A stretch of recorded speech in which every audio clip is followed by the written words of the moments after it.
तो अगर हम कामना करते हैं 100 रुपए की, तो हमें ये योग्यता दिखानी होगी कि मैं 100 रुपया रखने लायक हूं।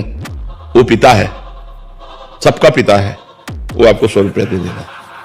अनचाहे आपको सब कुछ दे दिया है, अब जो चाहना करोगे तो आपको अपनी योग्यता दिखानी पड़ेगी, आपको वैसा कर्म करना पड़ेगा, आपको वैसा अनुष्ठान करना पड़ेगा। अगर कर्म और अनुष्ठान सही बन जाए तो परमात्मा तुम्हारा बालक भी बन सकता है। आज जन्माष्टमी हम मनाते हैं, देवकी वसुदेव भक्त ही तो हैं। ऐसा तप किया पूर्वजन्म में, परमात्मा प्रकट हुआ, इतना सुंदर प्रभु। तो उनका प्रभु मैं आप जैसा बालक चाहता हूं। तो बोले मेरे जैसा तो मैं ही हूं।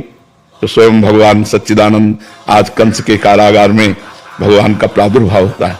यह अपनी मथुरा नगरी में कंस के कारागार में अखिल ब्रह्मांडों का पिता भक्त के वशीभूत होकर पुत्र बनता है आकर के।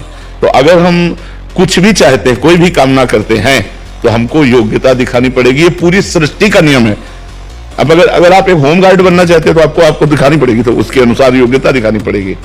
जहां भी कहीं भी कुछ भी आपको दिखाना पड़ेगा कि आप इसके योग्य हैं। अनचाहे ढंग की सबकी कामनाएं भगवान ने पूर्ण की है।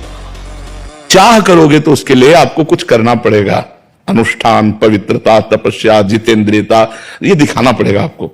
तो वो रोड़े नहीं होते, वो प्रश्न होते हैं।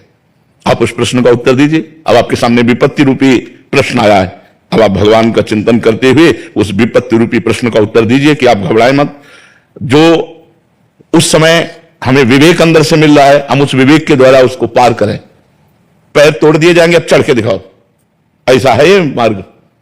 तुम्हारे हाथ तोड़ दिए जाएंगे, अब उठा के दिखाओ।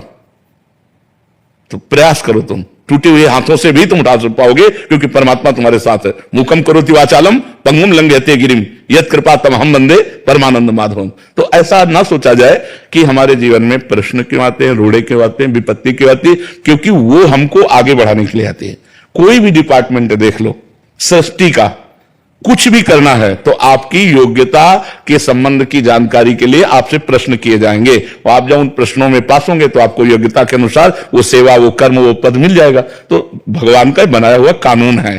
तो भगवान के भी मार्ग में ऐसा होता है। इसलिए हमको तैयार रहना चाहिए, अपने को परिपक्व रखना चाहिए प्रश्नों का उत्तर देने के लिए, ना कि हम निराश हो जाए कि प्रश्न क्यों हो रहा है। क्योंकि अगर आशा की है उस पद की, तो आपको फिर उसमें प्रश्न का उत्तर देना होगा। समझ पा रहे आप?